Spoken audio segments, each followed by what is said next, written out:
First of all, it is not fair to compare ISRo with other space agencies because ISRo has never possessed the ambitions or the fundings like the other space agencies. NASA's budget each year is $18 billion, $7 billion for European Space Agency, $3 billion for the Chinese and the Russians. ISRo's budget each year is only $1.7 billion. Think about it. With $285 billion cash reserve, Apple could have funded ISRo with cash for 167 years.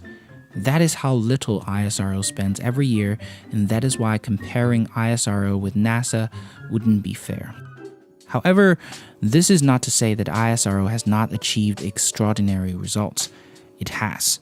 Two of the most successful launches of ISRo is the PSLV C-37 in 2017 and the Mangoyan in 2013. PSLV C-37 until this day holds the record for launching the most satellites in a single rocket, and Mangoyan successfully helped ISRo to become the fourth country to orbit Mars, even before the Chinese. But none of the aforementioned achievements comes close to what ISRo has spent for both missions. Around $70 million each. This, I think, reflects the core philosophy of ISRo, which is to be ambitious, but at the same time, cost-effective. In the 1960s, the Soviet Union and the United States competed fiercely in the space industry, which eventually accelerated the collapse of the Soviet Union, and now the Chinese are catching up with the Americans. Not to compete with NASA this time, but the Chinese are not going to be anyone else's lackey either.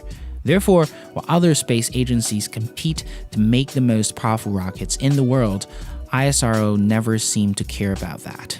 Just look at the evolution of its rocket launches. They're all humbly named satellite launch vehicles. Different variations indicated by the first letter represent different orbit. PSLV for polar synchronous orbit and GSLV for geosynchronous orbit. This is the first clue of how pragmatic ISRo is. The second clue is in its vehicle design.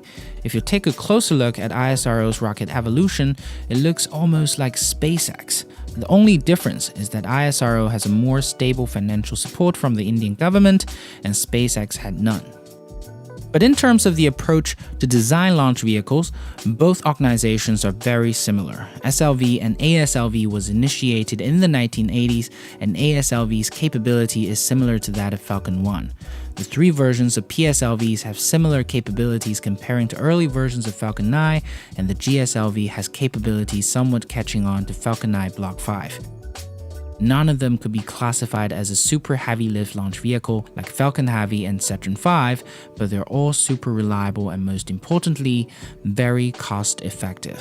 What's more impressive about the evolution of ISRo's launch vehicles is their adaptability. Take PSLV as an example. It has three versions: PSLV-CA, which stands for Core Alone, Standard PSLV, and PSLV XL. Well, all of them focus on polar synchronous orbit, which is around 600 kilometers altitude. Customers can choose which variations of vehicles to use based on the size of the satellite. This is the beauty of a cost-effective launcher. Furthermore, because of its focus on cost-effectiveness, ISRo also has to come up with brilliant engineering solutions to the problems it faces. One famous example is its experimental mission to Mars.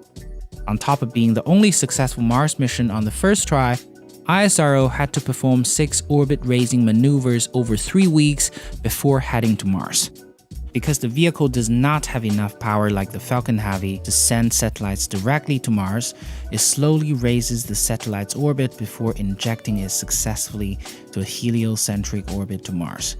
The engineering and the problem-solving behind it is truly amazing. This, I think, captures the essence of ISRo's success. As the founding father of ISRo, Vikram, used to say, there are some who question the relevance of space activities in the developing nation. To us, there's no ambiguity of purpose. We do not have the fantasy of competing with the economically advanced nations in the exploration of the moon or the planets or manned space flight.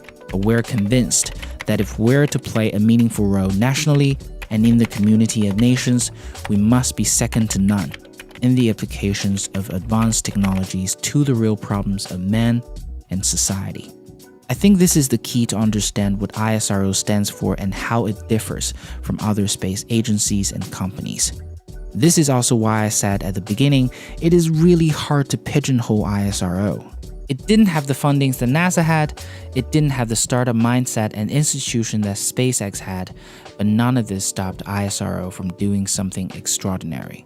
This just comes to show how important passion and dedication is for any organization.